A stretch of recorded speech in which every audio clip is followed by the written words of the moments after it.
Hey, 6th grade. All right, we're going to continue talking about central tendencies.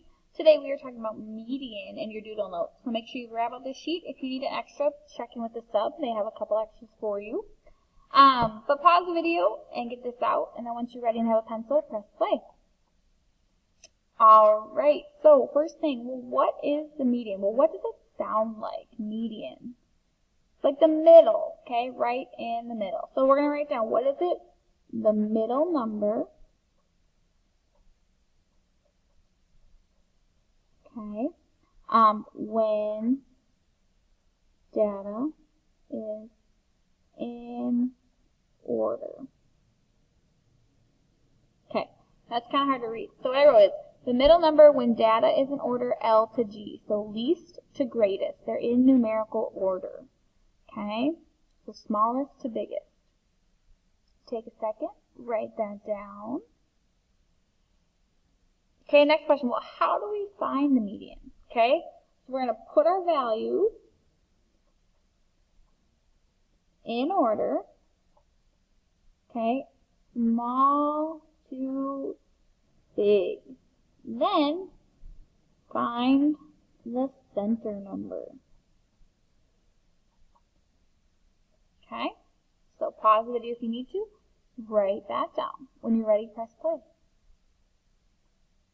Alright, then we're going to use an example. The example, remember, all the shirts from this page are going to be the numbers we use for the example.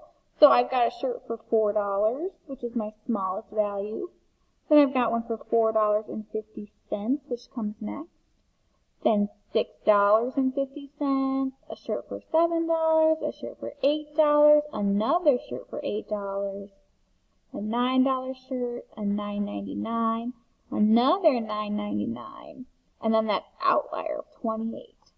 So make sure, pause the video, that you have all 10 numbers, count them up. If you have 9, figure out which one you're missing. But notice all my numbers are in order from least to greatest. 4 is my smallest value, 28 is my largest value. Okay, once I do that, I'm going to go through and cross them out one at a time from each end. So my smallest number is 4, cross it out. Then I have to take my largest number, 28, cross it out. 450, 999, 650, 999, 7, 9. Now I have 2 numbers in the middle. 8 and 8. Well, what do I do if I have 2 in the middle? Well, we find the average. So I'm going to do 8 plus 8, which is 16. And now I divide 16 by however many numbers I have, and I have 2. So 16 divided by 2 is 8. And that makes sense, because what is between 8 and 8? 8 is between them, right?